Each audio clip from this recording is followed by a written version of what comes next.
Hello friends, family and other creatures of the sea, and welcome to a best of 3 between Shin and Clem. And if you have been following StarCraft 2 over the past few years, you know that Clem right now is the hottest man in StarCraft. And I am not talking about body temperature, no, I'm talking about raw sex appeal. God, is he, no. I'm talking about gameplay. He's freaking fast, his fingers move quicker than the speed of light, which is very fast already. But Clem, his fingers are significantly faster than that. He's going to send his first Reaper across the map here. He's fighting against Shin. Shin, who I think is one of the few Zergs that have just been performing quite well since the new patch. I want to say Solar is like the biggest winner of the patch. I don't know why that is, but he seems to be performing so freaking well out of the Zergs. But when it comes to the other Zergs, like kind of the second layer of well-performing Zergs, I think Shin might actually be leading that pack. He's been posting some good results, impressive gameplay. It always feels like when you watch Shin that there's something wrong with him. And I don't mean that like when you look at him personally, but just when you look at his gameplay. Like, you always feel like there's something just a little bit lacking. Like it feels like something is not quite connecting. But then he does tend to often take games against Clem. He sometimes even beats Clem. But he is not a complete player, is what I'm trying to say. Like, if you look at Serral, like, this guy is like the full freaking package. Look at Clem, he's like the full package. Like, Hero, he is some type of package. I'm not sure what happened with it. Maybe he's a lost package, but he is like... He has the ability to do many things. With Shin, it always feels like there is a certain one-dimensionality in his play where it almost never is like these big, beautiful late-game fight. It's more often like, here, I have a knife, let me stab you in the stomach 17 times without having any defense myself. You know, if Shin were to fight in the Colosseum, he'd be the guy with the net and the pitchfork, and he'd only use the net. And then he'd just stomp on the other guy's head after he catches them in the net. Shin, he feels more like a fisherman than anything else, you know? He just fish, and if people they bite the bait, like he'll stomp the fish with his fist. He's an odd fisherman, that must be said. But that's what Shin feels like to me, at least. He doesn't feel like a, you know, he's not a conventional guy. Let me tell you, he's not a conventional guy. Absolutely not. Because he just does weird things, but he does it fast. He's good at it. Like, don't get me wrong, he's good at it. So I'm curious to see what he's gonna do. He's fast lair now.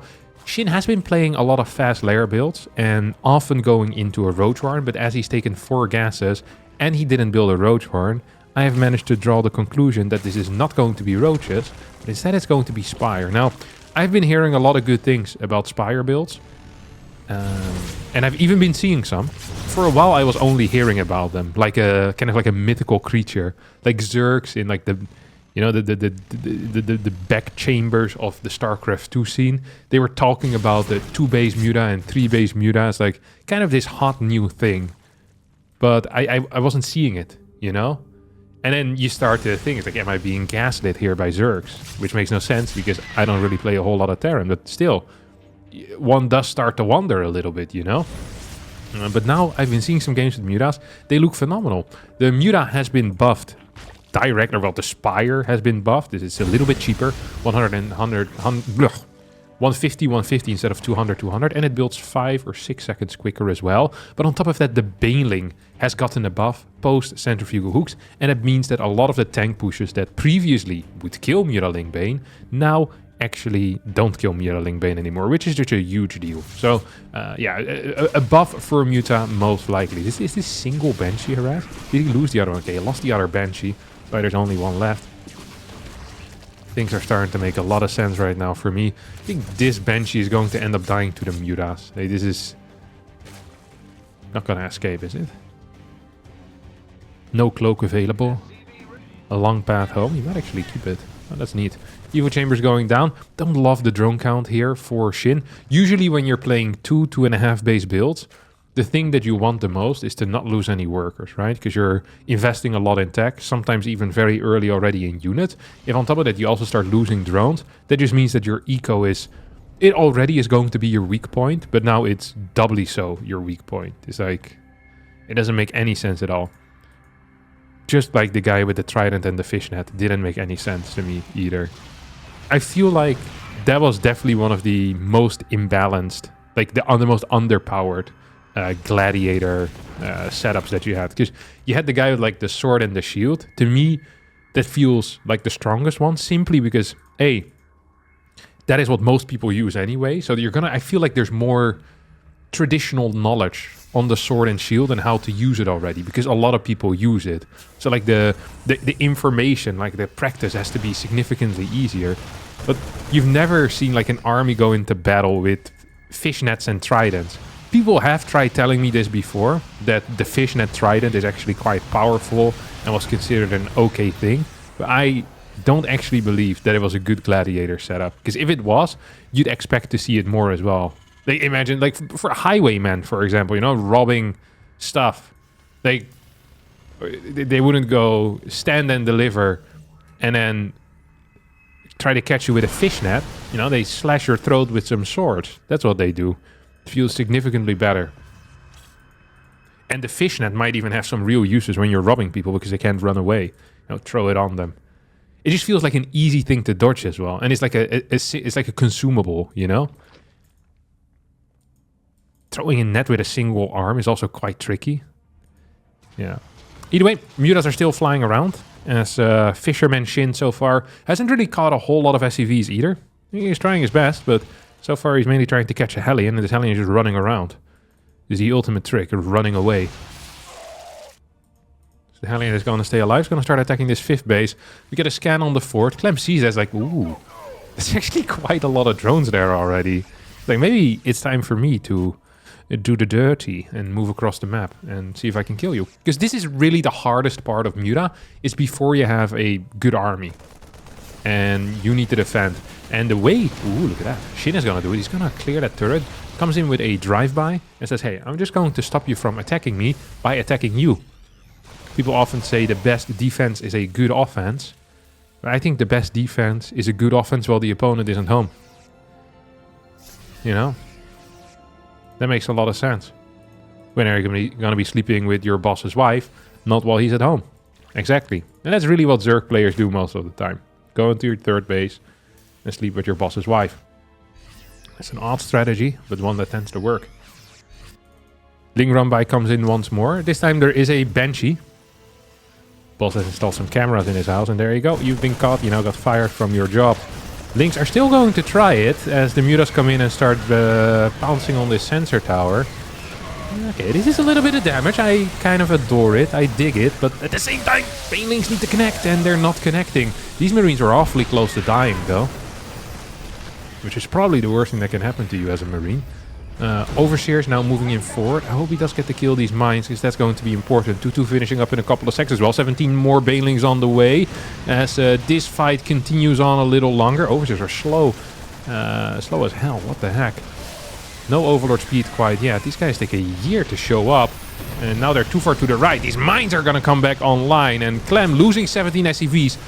Forced into a weird all-in position onto creep, but I don't think the Baneling count is high enough. This might be high enough against someone that clumps all of his Marines, but Clem splits them one by one.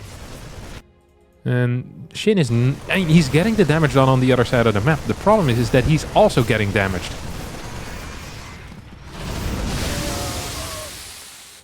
What a frustrating little fight this must have been here. Shin's gonna come back home. Could potentially kill a tank or two. At least the far right one, or the top one is there. The Overseers once again lacking behind. The Overseers are such a weak part of the Zerg army without Overlord speed. It's crazy. He flies in, loses quite a few mutas. Thor goes down, Medivacs go down, tank re-sieges in the back.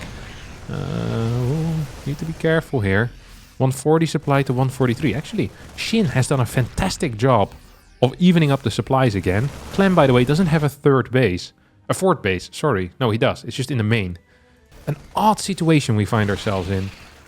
A most odd situation indeed. As we're going back up to 22 mutas. Plus 2 attacks still here. That means that counterattack is a viable strategy once more. I think this 5th base needs to be retaken as well. And we're going to need a big amount of Banes as well to make sure that we can survive. Ooh, both mines get sniped. No, one mine gets sniped. Second mine stays alive with legitimately 2 HP. Almost the smallest amount of HP a mine can have.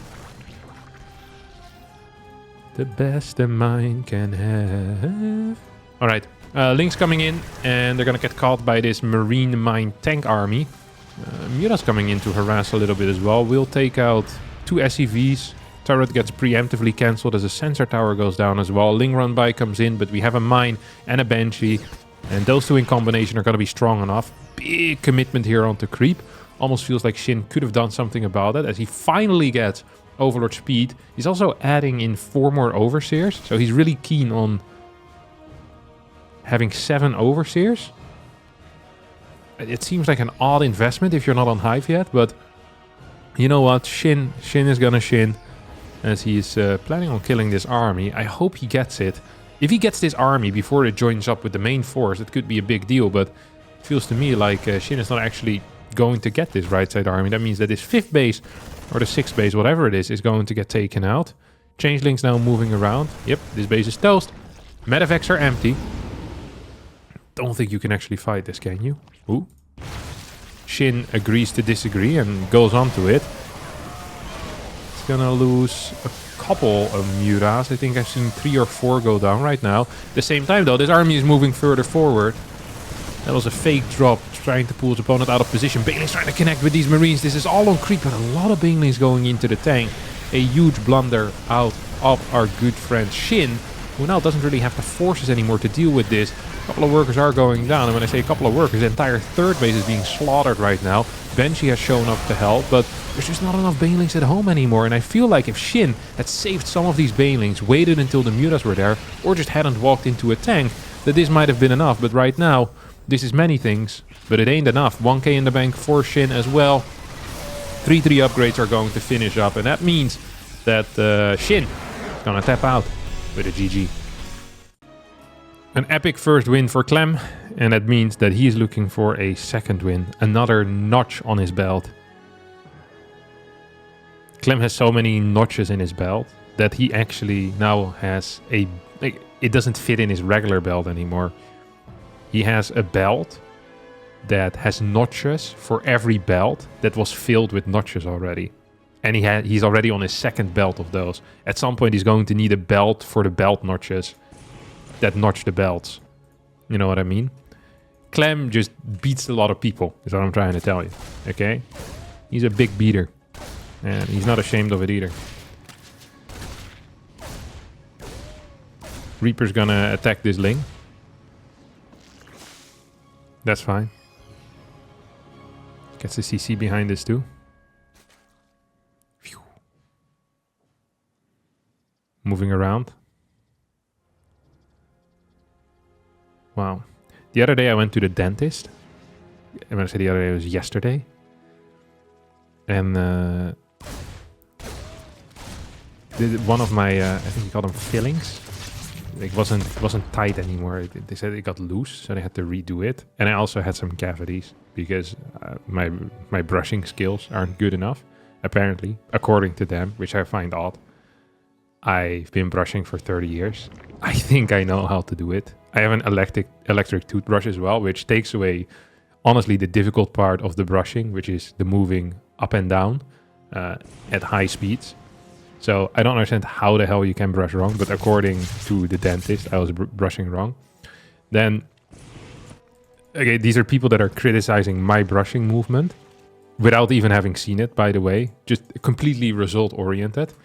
And then they're like, all right, we're going to, we're going to inject you so you don't feel anything in your mouth. It's like a local anesthesia, pretty much. They inject it, and it freaking doesn't work properly. So they need to put a 2nd injection in. And these are the people that are complaining about my brushing skills. I thought that was ridiculous. And I thought that maybe for the inconvenience of having to be jabbed twice in the mouth, to have my face numbed on the entire left side, they'd cut me a discount or something. Also, they were the ones that put the filling in the first place. The loose filling, or the filling that got loose within a year and a half. So I thought maybe I get a discount for that as well, but no. Today I got a bill, 227 euros. Unbelievable. Absolute scam artist. There was nothing wrong with my mouth. Like, I didn't feel like there was anything wrong. yet.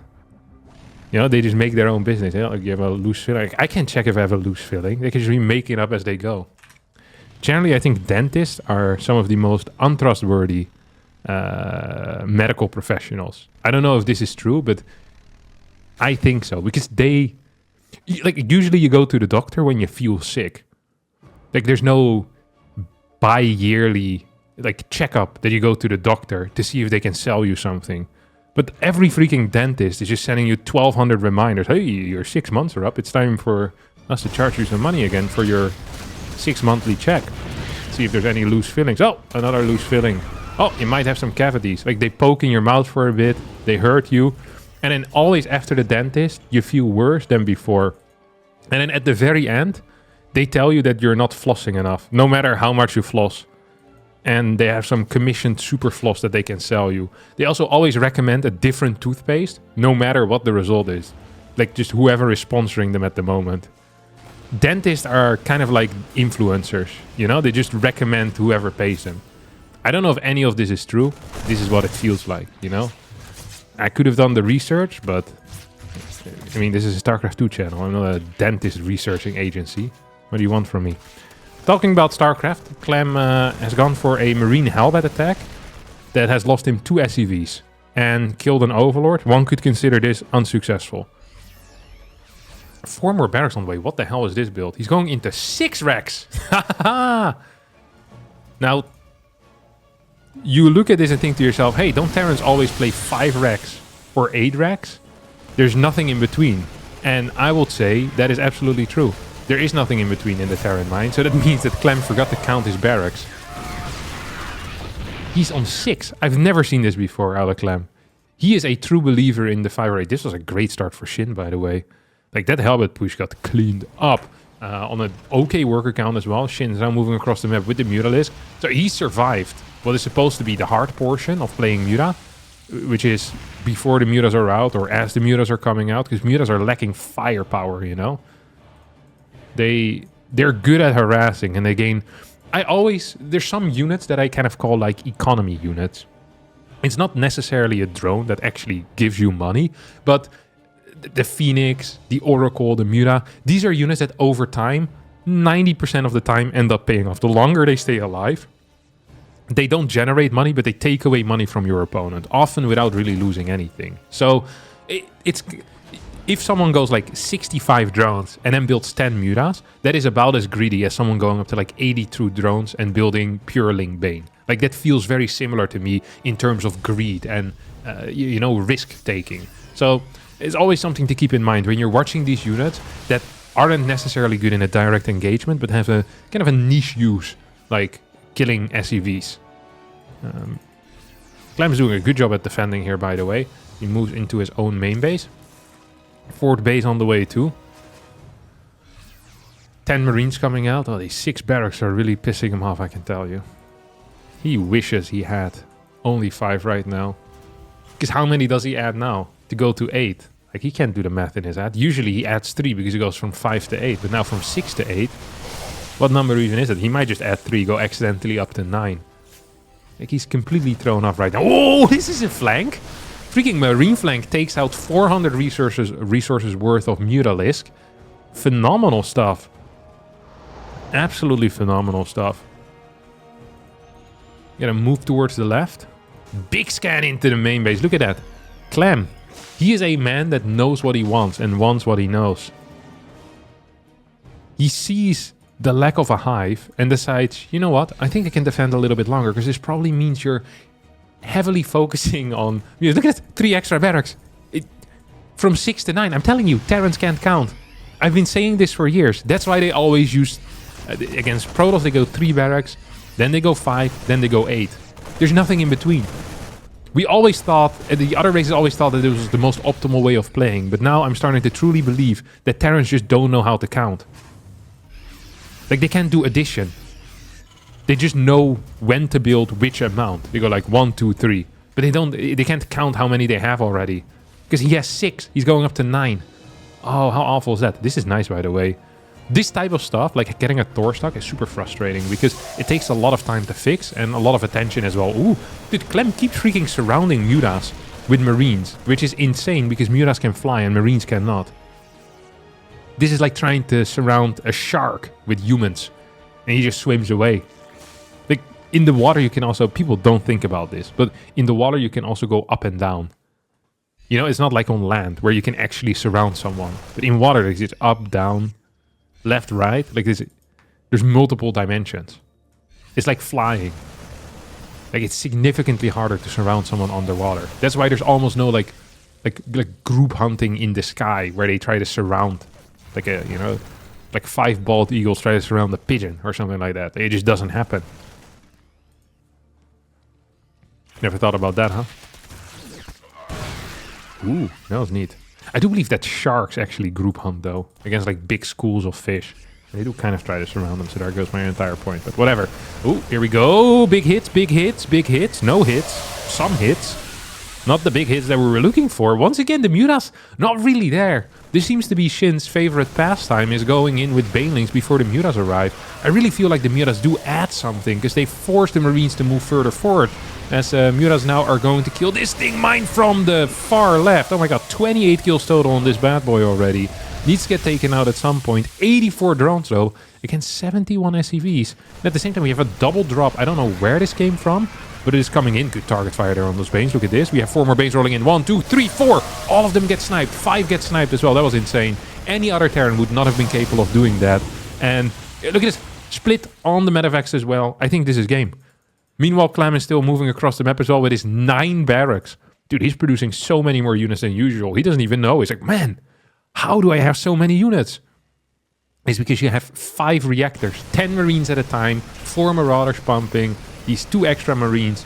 Boy, do they make a difference. He just killed one of them. He's like, I have too many. Let me take one out. And then rebuild it instantly. Yeah, didn't make a lot of sense. A couple of changelings in the main base. Also doesn't make a lot of sense. You can already see where your lair is. Oh, lair. He's still on lair. That means that 3-3 is the game ender.